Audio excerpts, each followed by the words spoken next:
नमस्कार, आप देख रहे हैं नेशन एक्सप्रेस 24। मैं हूं आपका होस्ट और आप सभी का स्वागत है। सबसे तेज, सबसे सटीक और सबसे भरोसेमंद खबरों के साथ हम लेकर आए हैं आज का मुख्य समाचार बुलेटिन। देश, दुनिया, राजनीति, मौसम, कारोबार, खेल और मनोरंजन जगत की हर बड़ी खबर पर रहेगी हमारी पैनी नज़र। तो चलिए बिना समय गंवाए नज़र डालते हैं आज की सबसे बड़ी और अहम खबरों पर। सबसे पहले बात करते हैं आज की सबसे बड़ी खबर की। शिक्षा मंत्री धर्मेंद्र प्रधान के इस्तीफे के बाद देश की राजनीति और शिक्षा व्यवस्था में हलचल तेज हो गई है। सरकार अब परीक्षा प्रणाली में सुधार और पारदर्शिता बढ़ाने की दिशा में काम कर रही है। छात्रों की कई मांगों पर चर्चा चल रही है और आने वाले दिनों में नए फैसले लिए जा सकते हैं। इस पूरे घटनाक्रम पर देश भर की नज़र बनी हुई है और जैसे जैसे नए अपडेट सामने आएंगे हम आपको सबसे पहले जानकारी देंगे।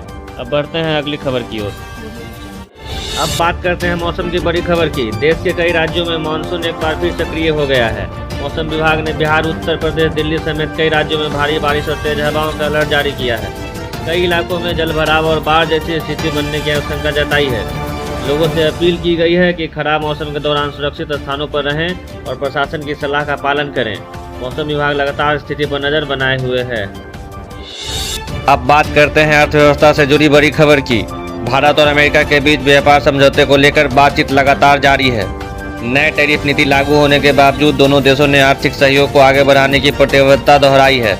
सरकार का कहना है कि बातचीत सकारात्मक दिशा में आगे बढ़ रही है और जल्द ही व्यापार समझौते को अंतिम रूप देने का प्रयास किया जाएगा। अब बात करते हैं गर्व की खबर की। भारत की ऐतिहासिक धरोहर सारनाथ को यूनेस्को की विश्व धरोहर सूची में शामिल कर लिया गया है। सारनाथ वही स्थान है जहाँ भगवान बुद्ध ने अपना पहला उपदेश दिया था। इस उपलब्धि के बाद भारत की सांस्कृतिक विरासत को अंतर्राष्ट्रीय स्तर पर नई पहचान मिली है। विशेषज्ञों का मानना है कि इससे पर्यटनों को भी बढ़ावा मिलेगा और स्थानीय लोगों को रोजगार के नए अवसर मिल सकते हैं। अब खेल जगत की खबर। कॉमनवेल्थ गेम्स में आज का दिन भारत के लिए काफ़ी महत्वपूर्ण माना जा रहा है। Star weight lifter Mirabai Chanu समेत कई भारतीय खिलाड़ी अलग अलग स्पर्धाओं में हिस्सा लेंगे।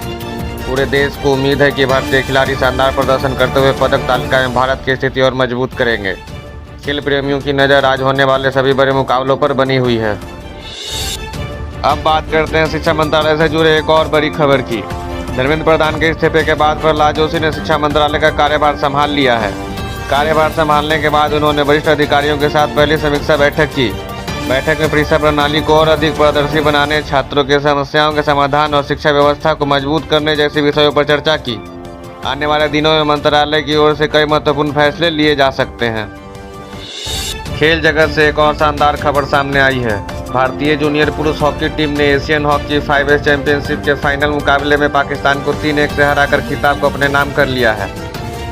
पूरे मैच में भारतीय टीम का प्रदर्शन शानदार रहा। इस जीत के बाद खिलाड़ियों को देश भर से बधाइयां मिल रही हैं और खेल प्रेमियों में खुशी का माहौल है।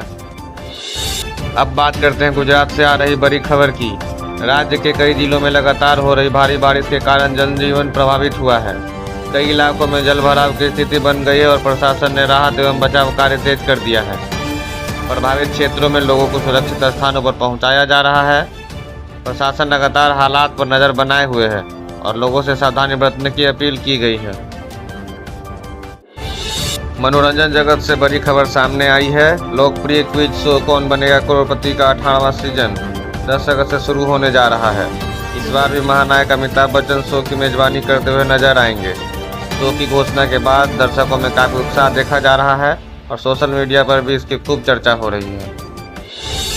दिल्ली में जंतर मंतर प्रदर्शन के बाद हुई हिंसा और पथराव के मामले की जांच तेज कर दी गई है। पुलिस ने कई FIR दर्ज की है और पूरे घटनाक्रम की जांच की जा रही है। सुरक्षा व्यवस्था भी बढ़ा दी गई और अधिकारियों का कहना है कि मामले में कानूनी प्रक्रिया के तहत आगे की कार्रवाई जारी रहेगी। शिक्षा व्यवस्था से जुड़ी एक और महत्वपूर्ण खबर। सरकार पेपर लीक मामलों को रोकने के लिए कानून को और सख्त बनाने की तैयारी कर रही है।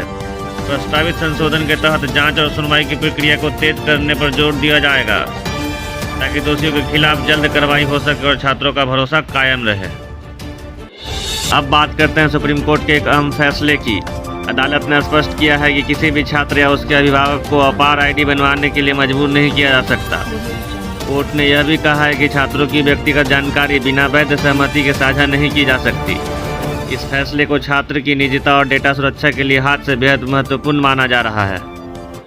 अब बात करते हैं एक बड़ी कार्रवाई की। डायरेक्टर ऑफ रेवेन्यू इंटेलिजेंस यानी DRI ने दिल्ली जा रही ब्रह्मपुत्र मेल में सफर कर रही एक महिला को गिरफ्तार किया है।